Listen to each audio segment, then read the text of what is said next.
नमस्कार दोस्तों, कैसे हो सब लोग। यदि आप भी ऋषिकेश से केदारनाथ जाना चाहते हैं तो मैं आपको इस वीडियो में इस पूरी यात्रा के बारे में बताऊंगा। जैसे कि रास्ते में कौन कौन से शहर आते हैं, रोड कैसी बनी हुई है, खाने पीने की क्या व्यवस्था है, यात्रा में कौन कौन सी समस्या आ सकती है। आप जब भी यह यात्रा करोगे तो आपको यह जानकारी बहुत काम आएगी। यह यात्रा शुरू होती है ऋषिकेश से। जैसा कि हमें पता है कि ऋषिकेश 4 धाम यात्रा का मुख्य द्वार है। आप ऋषिकेश तक कार, बस, ट्रेन या एरोप्लेन द्वारा आ सकते हैं। फिर ऋषिकेश से केदारनाथ तक हमें बाय रोड ही जाना होता है। आप गवर्नमेंट या प्राइवेट बस द्वारा जा सकते हैं। आप चाहें तो टूर पैकेज भी ले सकते हैं। इसके अलावा आप शेयरिंग टैक्सी और रेंटल बाइक या स्कूटी से भी जा सकते हैं। तो आइए ऋषिकेश से केदारनाथ तक के खूबसूरत सफर की शुरुआत करते हैं। आपको यह सफर सुबह जल्दी 5 या 6 बजे शुरू करना चाहिए ताकि आप सोनप्रयाग टाइम पर पहुंच जाएं।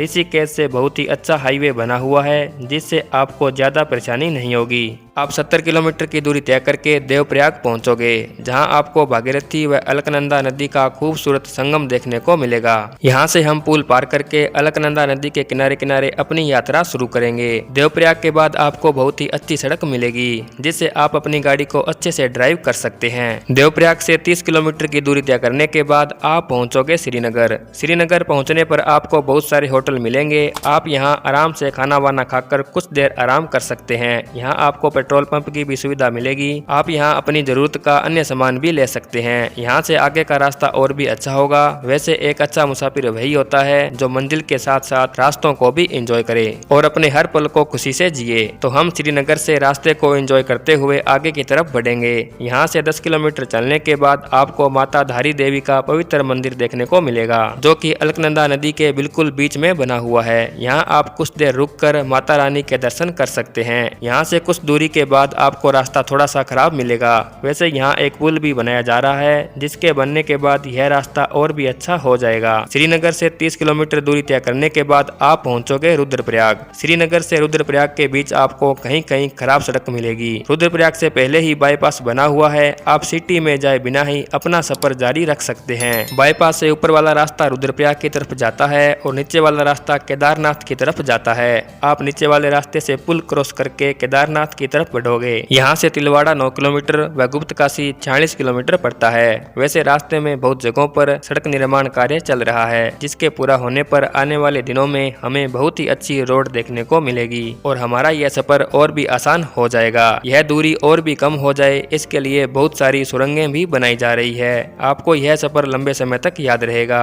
वैसे पहाड़ी इलाकों में ऊपर से पत्थर गिरने की संभावना होती है, जो वर्षा के दिनों में और भी बढ़ जाती है, तो आप इसका भी पूरा ध्यान रखें। अब आप पहुंचोगे तिलवाड़ा, जहां आप आराम से कुछ देर रुककर नाश्ता पानी कर सकते हैं, क्योंकि यहां आपको बहुत सारे रेस्टोरेंट मिलेंगे। फोटोग्राफी के शौकीन टूरिस्ट को रास्ते में ऐसी बहुत सारी जगह मिलेगी जहां बहुत ही अच्छी फोटोज क्लिक की जा सकती हो, जिनको वापस आकर देखने में बहुत ही मजा आता है। तिलवाड़ा के बाद आप अगस्त्यमुनि पहुंचोगे। अगस्त्यमुनि भी एक बड़ा शहर है। आपको जो भी जरूरी सामान लेना हो यहाँ से ले सकते हैं, क्योंकि इसके बाद कोई भी बड़ी मार्केट नहीं आएगी और जो भी मार्केट आएगी वहाँ आपको सामान महंगा मिलेगा। रास्ता अगस्त्यमुनि के बीच से गुजरता है, इसलिए आपको यहाँ कभी कभी भीड़ व जाम लगा हुआ मिल सकता है। अगस्त्यमुनि क्रॉस करने के बाद वासु केदार के लिए भी रास्ता निकलता है। लेफ्ट साइड वाला रास्ता वासु केदार की तरफ जाता है और सामने राइट साइड वाला रास्ता केदारनाथ की तरफ जाता है। आगे आपको दूर से बर्फ से ढके हुए पहाड़ नजर आएंगे, जिससे आपका रोमांच काफी बढ़ जाएगा और आपकी थकान गायब होने लगेगी। इसके बाद आप छोटे से गांव चंद्रपुरी पहुंचोगे। आप यहाँ भी चाय नाश्ता कर सकते हैं। चंद्रपुरी से 4-5 किलोमीटर चलने के बाद रास्ता बहुत ही संकरा व पतला हो जाएगा। यदि आप ड्राइविंग कर रहे हो तो साइड का पूरा ध्यान रखें। सामने से कोई गाड़ी आ रही हो तो अपनी गाड़ी को एक साइड में रोक लें और सामने वाली गाड़ी को जाने दें, नहीं तो यहाँ जाम लग जाता है और आपको परेशानी का सामना करना पड़ सकता है। दोस्तों, इसके बाद आप कुंड पहुँचोगे।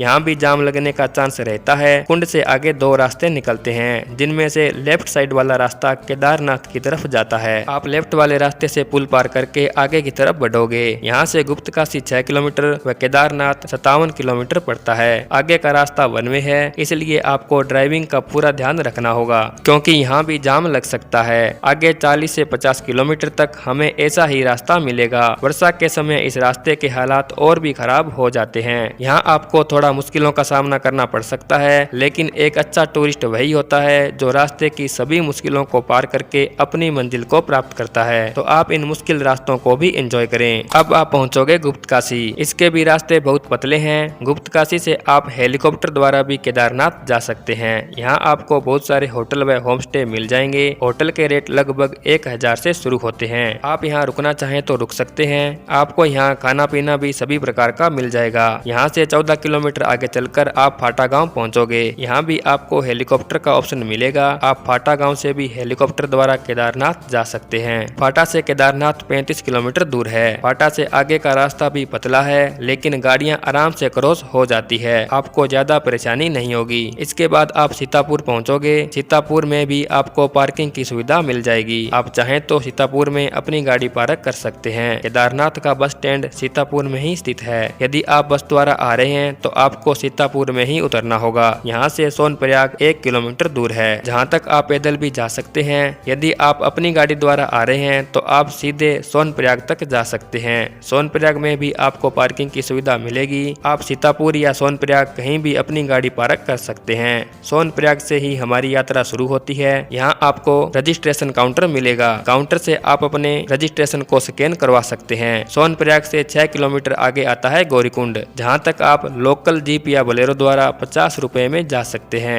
गौरीकुंड से ही हमारी 16 किलोमीटर की मुख्य यात्रा शुरू होती है।